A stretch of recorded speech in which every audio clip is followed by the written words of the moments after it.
fun. Oh, wait a minute. Good morning. This is Paul Sanneman with Business Success Tips, where you can learn to make more money in less time and have more fun. I'm excited today because I would call him sort of a friend, right? We've been around we've known each other for years now. right? Yeah. And this guy is somewhat of a legend in the construction industry. He's famous for things other than his hair, probably his great advice, right? So Well, I hope Shawn so. Van Dyke knows build to build, and he's been in this industry a long time. He's been a national speaker. He's spoken all over the country, probably all over the world, knowing him. And so his advice is going to be really useful. So Shawn, tell us a little about yourself. All right. Well, I started out my career in and around the construction industry as an engineer. So I got a couple of degrees in engineering and did that for several years. And then I like to make fun of engineers because I used to be one.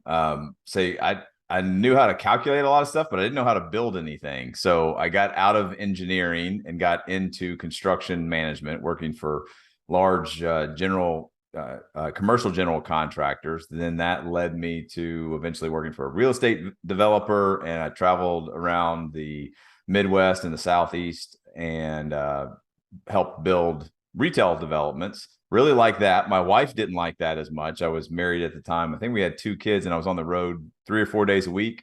The job was a lot of fun, but my wife was like, I'm glad you like what you do, but you got to find something else that, keeps you here. So I started my first business as a construction management and real estate development business. That led me into general contracting. I had a small remodeling business. And then that led me into going to work for actually one of my subcontractors, trim and millwork subcontractor. And I went on there as the COO, turned that company around, was there for about 4 years. And then I was back in 2016.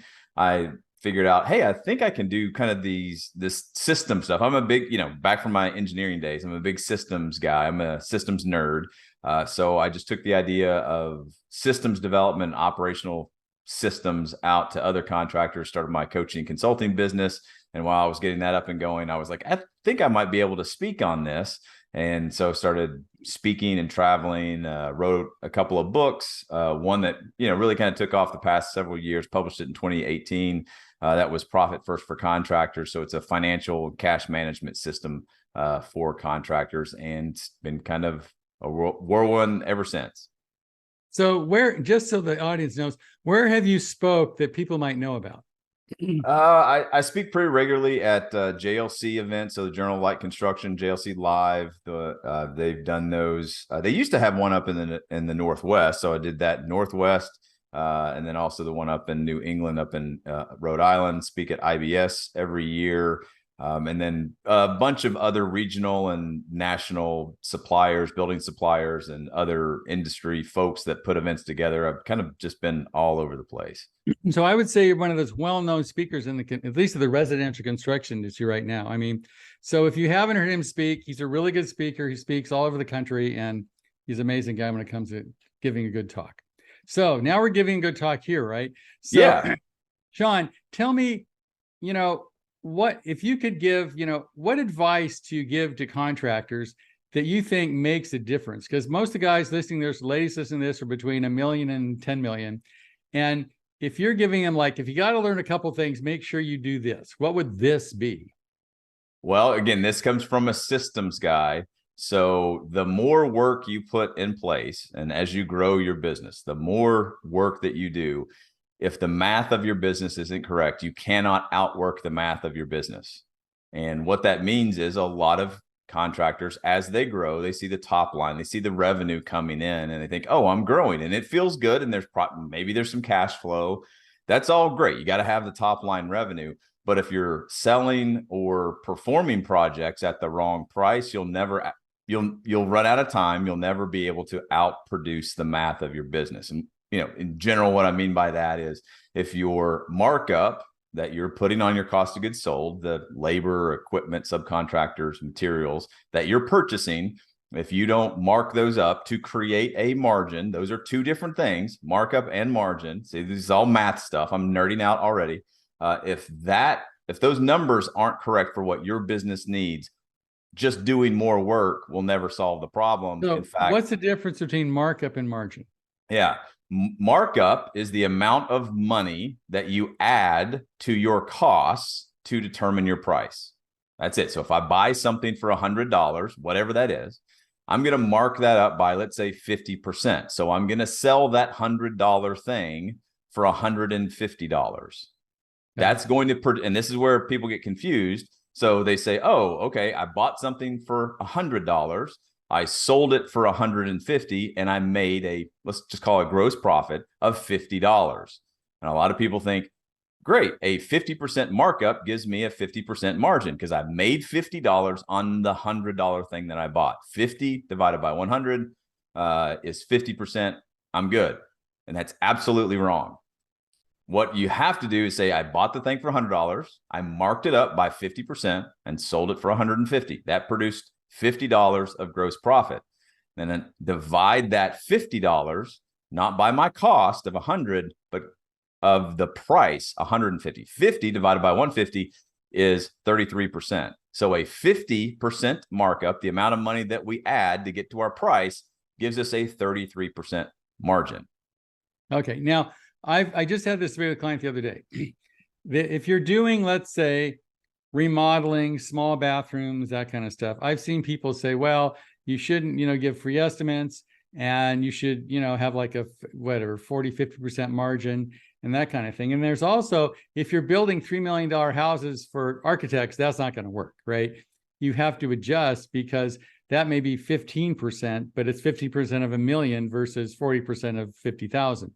Yeah. So how would you recommend people shift, or what margin should you use? Where's that drawing line between, okay, I'm doing a $50,000 bathroom, 100,000, there's like remodeling stuff, small remodels, versus I'm building $1 million house or a $3 million house? How does that shift?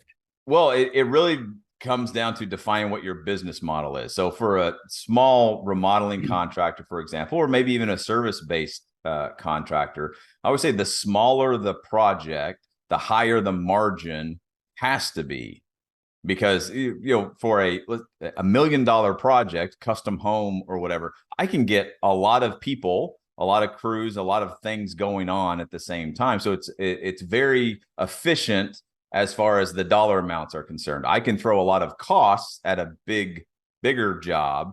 So because that's inherently a little bit more efficient, then my markup or my margins don't need to be as high. You're doing a small bathroom, I don't care if it's $15,000 or $50,000 bathroom. You can only get so much into a tiny little space. So it really comes down to the business model when it comes to determining what your markup and margin need to be. And I've just, a lot of times we'll hear like, oh, well, there's an industry standard, I can't charge fill in the blank.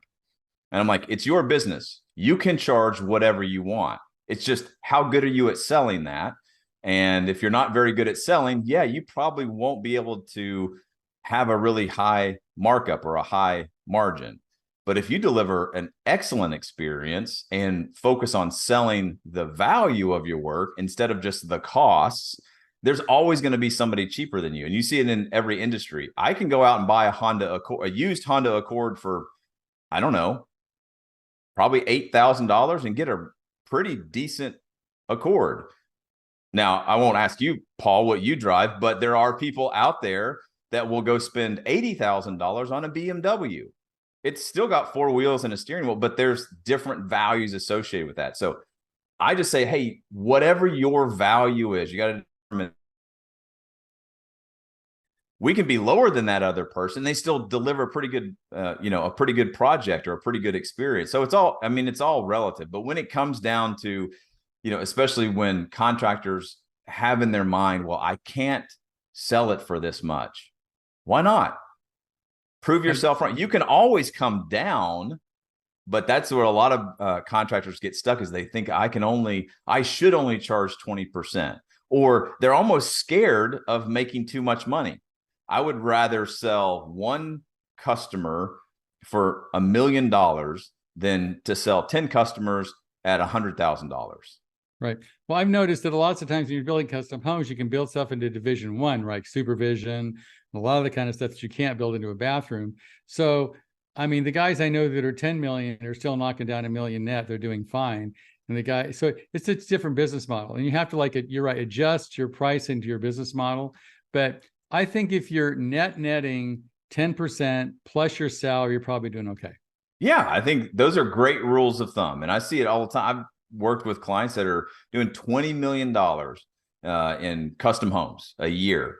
And the problem that they have is that they're making, 250, they're paying themselves $300,000, maybe with another $200,000 to spare. And I'm just like, the problem is that's pretty good money. $300,000 salary and $300,000 in profit is a lot of dollars, and you can probably live pretty well off of that. The problem is that construction. That's what I tell, like, hey, just if you're not making a 10%, like you were saying, number, maybe it's a pretty good number, and they think, okay, now I'll pay myself for working in the business. And they think, oh, I'm profitable and I'm paying but no, because that's above the line, right? After you pay yourself for the market value of the work that you do in your right? business. And most guys running a construction company, you can make 150,000, 200 again. That's a reasonable salary plus 10%. So now you've worked with a lot of companies, Shawn. What do you think is the biggest reason people fail and the biggest reason people succeed in this industry? I think that, and I can't remember when I first heard this, but it really impacted me, is that especially when you're starting out in your business, that we get positively rewarded for negative behavior, which means when we start our business, we kind of guess at our price. We don't know exactly what all of our expenses are going to be, especially as we grow. So we put a price out there for a scope of work, and then we get that. And so we get that positive reinforcement, meaning money coming in and the client. Now I get to go do some work, for negative behavior, meaning I didn't take the time to actually calculate, or sometimes you just don't know. You take it on the chin a couple of times, but then that behavior repeats, saying, well, I just need to go sell again. I'll guess again. I'll go produce it again. And then that you keep just repeating that. And so you get positively rewarded, money coming in and maybe some cash flow, but you never make any money, negative behavior. So that's what keeps a lot of contractors, especially the longer that you go. I've been doing this 10 years. And then when somebody like me, a math nerd, comes in and saying, hey, the risk, you're over leveraged here on the risk. You need to be making 10% plus paying yourself and some of those, other rules of thumb. Well, I've been doing it for 10 years like this, and we've been fine. And I'm like, okay, then why are you calling me? And speaking of that, why do most people call you?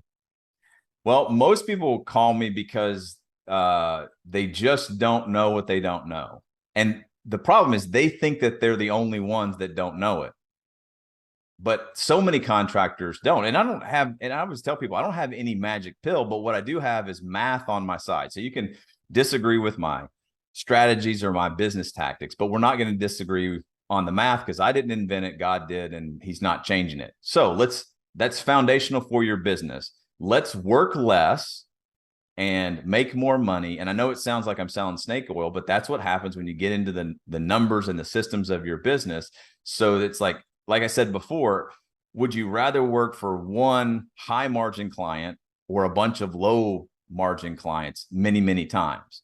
And when you can charge for value, all of that extra money comes in. And then I always tell people, they say, well, gosh, no one's going to pay that. And I'm like, yeah, that's just because you haven't found them yet. It's not easy to find high paying clients, but there is a system to be able to grow and start producing those. And when you do find them, you realize, oh my gosh, I don't have to do 10, 20, 100 projects a year. I can do some fraction less than that and still make more money and have my time back.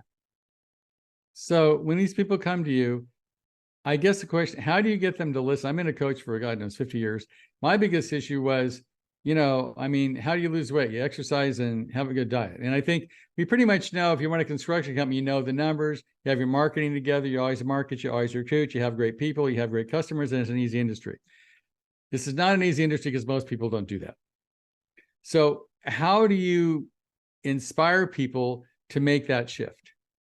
Well, I don't know that that's necessarily inspirational as much as it is just execution, meaning do small things on a consistent basis. And that's same thing with like, hey, I want to get 6-pack abs. all right, do, I don't know, whatever it is, 100 sit-ups a day, cut out the beer and the pizza, and you're not going to see any results tomorrow or next week. But maybe you'll feel better next month. And 6 months from now, because you're looking in the mirror every day, you don't see those changes. But then somebody you haven't seen in 6 months and be like, whoa, what's going on? Well, nothing. And then you start to realize, oh, wait, I have a different mentality. I have a different body. It's the same thing for business. So what I try to do to inspire people, I guess, is to break things down and make them as simple as possible. And I don't say that to talk down to contractors. I say that because the simple things and keeping things simple is actually very, very hard work. If it were, a lot of times when I say, oh, it's simple, they think, oh, they want it to be simple and easy. I'm like, no, do simple and hard, because most people won't do the hard work. And if you keep it simple, then it can be repeatable, not only by yourself, but the other people that you have to train. We're going to keep it simple. And that's really hard work, because keeping it simple means we repeat it, we check on it, we tweak it and make small little changes. And it's kind of like I talk about in my book, Profit First for Contractors. The way you master your finances is not by tomorrow charging your customers 20, 30% more, because you don't have the confidence to understand how the math works and how the business math works. But what you can do is the next check that you get from a client, take 1%, go stick it into a bank account, and then don't touch it. You're not going to miss it. And then 6 months from now, if you keep doing that with every dollar that comes in, you're going to start to see money build up. And then you see, well, wait a minute, 1% wasn't very hard. I didn't even miss it. I'll just do that again. So you bump it up to 2% and then to 3%. And then over a year, 18 months, it's like, and this is basically what my book is all about, is to say in 18 months, I've got 10, 20, $30,000. And I didn't even really do anything except this one simple thing, but I had to put it on repeat. Now that I can see simple things make a big difference over time, I can start leveraging that behavior and do more simple things and pass them down to other people and start delegating and hiring and training if I keep it simple. But simple is hard. It's not easy, because if simple were easy, simple and easy, everybody would do it, but they don't. So what are those simple things you suggest to your, if there is an average client, a guy? To me, the average guy is maybe doing 3 million, maybe if he's lucky, taking home 100 grand. He's working 60 hours a week. He doesn't have great clients, doesn't have great employees, and wondering why he's doing this and what he should do to change. Yeah, the simple things are, say, all right, just, from a financial standpoint, look at the numbers. And again, not very complicated numbers. How much revenue did we do this quarter? Go into your QuickBooks or have your bookkeeper, whatever, give you one simple number, income for the quarter. All right, we're going to put that on a spreadsheet, and then we're going to work our way back. Go do it for whatever quarters that you have before then, and just plot it out on a graph. And what you will see is you'll start to see some patterns. Everybody's in a, every business has a certain cycle, but they're not aware of it when they're in the day-to-day. So that's one very simple thing that we do for all of our clients, to say, hey, just send us your financials. We're going to plot out your quarterly trends, and we're going to look for peaks and valleys. And then we're going to talk about, hey, why were the numbers up here? What happened here? And usually they can remember back 6 months, a year, or whatever. And then, and as we plot these things out for our clients, obviously things like COVID happen, and you see a pivot point where everything changes. And we're like, yeah, we know exactly what happened there. But that's a simple thing to say. I can predict your revenue for the next year based on the previous year. And if you've got one more year's worth of data, because we have a tendency to, especially if we're just doing the same thing, which I'm a big fan of, by the way, like, don't do something new. Don't start a new division. Just do the same thing and get really, really good at it. So like, whether it's custom homes or it's bathrooms, when someone calls you up and they say, hey, we've got this small bathroom project, boom, I can tell you what it is. I don't have to tell you the details are. We don't know any of that yet, but it's $25,000, $35,000, $40,000 bathrooms. That's what we do all the time. Now, is it 42 or is it 38? Well, that's where we get into the details. We'll figure it out. But in general, if you're not going to spend $40,000, that's the product that we do, and we're really good at it. And someone says, no, we got a price for 25,000. You just say, yeah, they don't know what they're doing. We do, and it'll be a miserable experience. Call us back if you if you get $40,000, you want to, same thing with the $1 million house. So what would you say, you don't have to use names, but would be your greatest success story and why, and your greatest failure and why? Oh man. Well, I think success comes in a lot of different packages. I think success for me, I'm thinking of one of my early clients early on. He was a framing contractor, or he's a framing contractor now, but he was a general contractor doing a bunch of stuff. Most of his work was running framing, but he also built some cabinets. He did some remodeling and we looked at the numbers, and I said, "Hey man, what do you really want to do? You're doing all of these different things, and you're not making money at any one of them. What's the simplest thing, and what would bring you what would make you the happiest?" He's like, "Man, if I could just focus on framing." I was like, "All right, then just do that. Take your guys, tell them we're going to get rid of all this other stuff over the next few months, and I'm just going to focus on framing."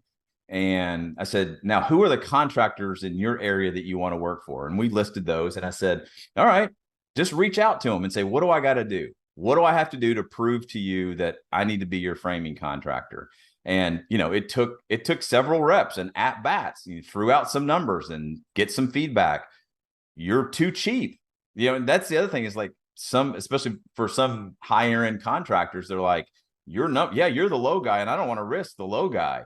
And then other times he was too expensive. And it's like, what do I got to do? And eventually he got in with a couple of these, and then he took off. And what makes that such a success story is we were going through a coaching program, and a really quick one, like 3 months, 4 months or whatever. We got to the end of that, and this guy was in pretty rough financial shape, and he said, "Hey man, I want to keep going, but I just don't have the cash flow right now." I was like, "Dude, I don't want to stop a good thing. We'll figure it out. Let's just keep going." So I worked with him for, I think probably another 3 months to a year. And now, I mean, when I started working with him, he was 3 guys and himself. So I think he's got 25 guys, and he's one of the premier framing contractors, in his area, and got a, full team in the office and all that kind of stuff. So that's a great success story. Some of, I think, my failures in wanting to help people, and I say this all the time to clients now, to say, "Hey, I can't do therapy. I mean, I really suck as a therapist. I mean, if you want me to make you feel good, I'm not that guy." What we're going to dig into is the data and the trends and the systems, and where I've made mistakes before, especially working with smaller companies. I've coached a lot of husband and wife teams, and was trying to take care of these customers. Marriage counseling isn't your thing, right? Oh man, no way. And I learned that with this customer. And I think, again, it was my fault, because I should have stopped it and said, "Hey, you guys need to get on the same page about this. I don't offer any advice about how to do that." And because I'd worked with them for a while, I think I gave them some personal advice from me, but coming from a coach, one of the spouses disagreed with my personal advice. It blew up, and I thought, "Oh my gosh, never again.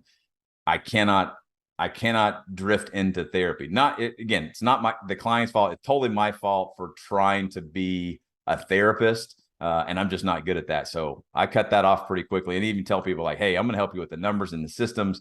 But when it comes to like figuring out the why behind why you feel a certain way, but like, I am not qualified to provide couples therapy for sure."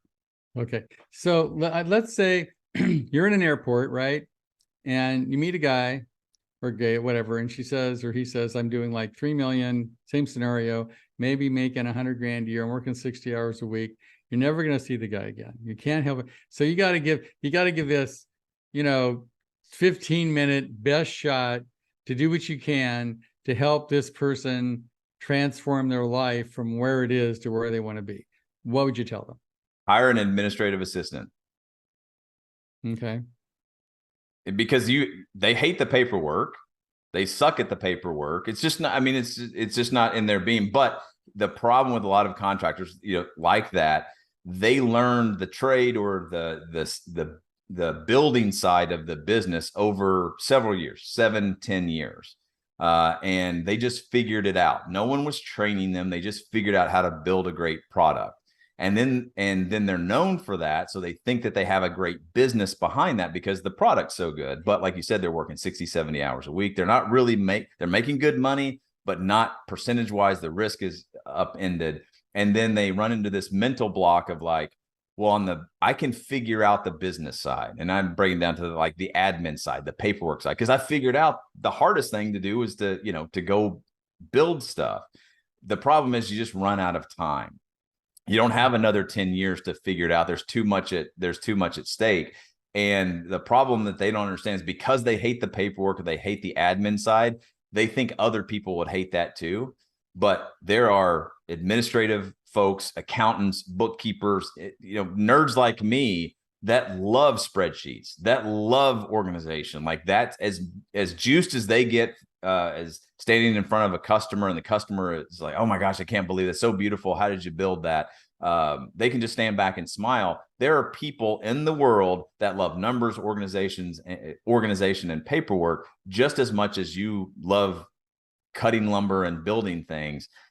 And you have to realize those people are out there and they're way better at the admin side than you are. So I always tell people, get somebody on the admin side, because the more dollars of production you do, it just creates more paperwork that's got to be organized and tracked and analyzed so that you can make those small little course corrections. And they exist. They're out there, and some of them have letters after their names. They're CPAs or they're MBAs or they're CFOs.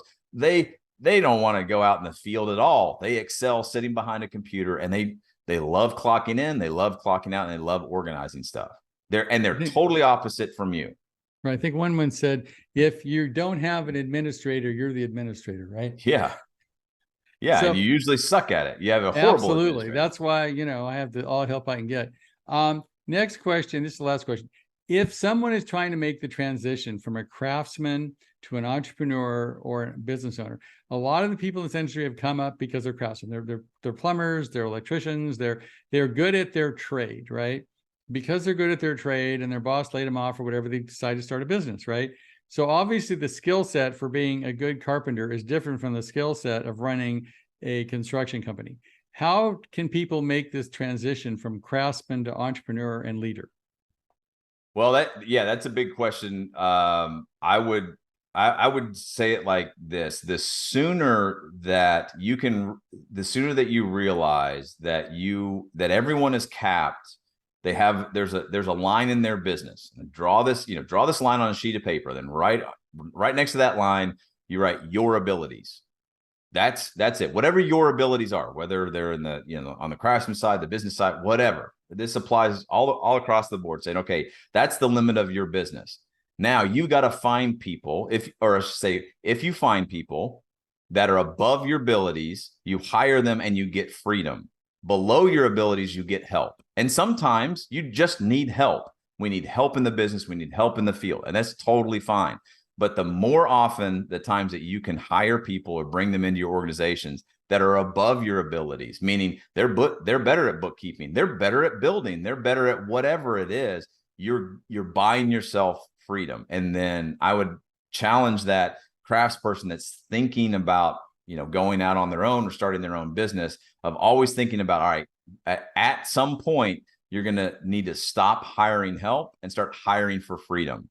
And what that looks like is those people that give you freedom, you're probably going to pay them more than you pay yourself for a while. But here's the advantage. You own the business. They're employees. You're going to pay them a lot of money, but they're going to generate money and time for you. So that's really every business owner gets to that point where they say, if you're the smartest person in the room, your business is stuck.